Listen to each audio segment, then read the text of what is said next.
As we face an unknown future, standing at the threshold of global transformation, we are being asked to rethink how we relate to the world, both personally and collectively.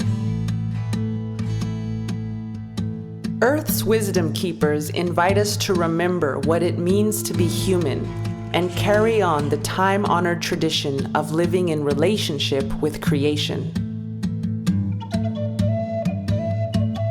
As Chief Seattle said, humankind has not woven the web of life. We are but one thread within it. Whatever we do to the web, we do to ourselves.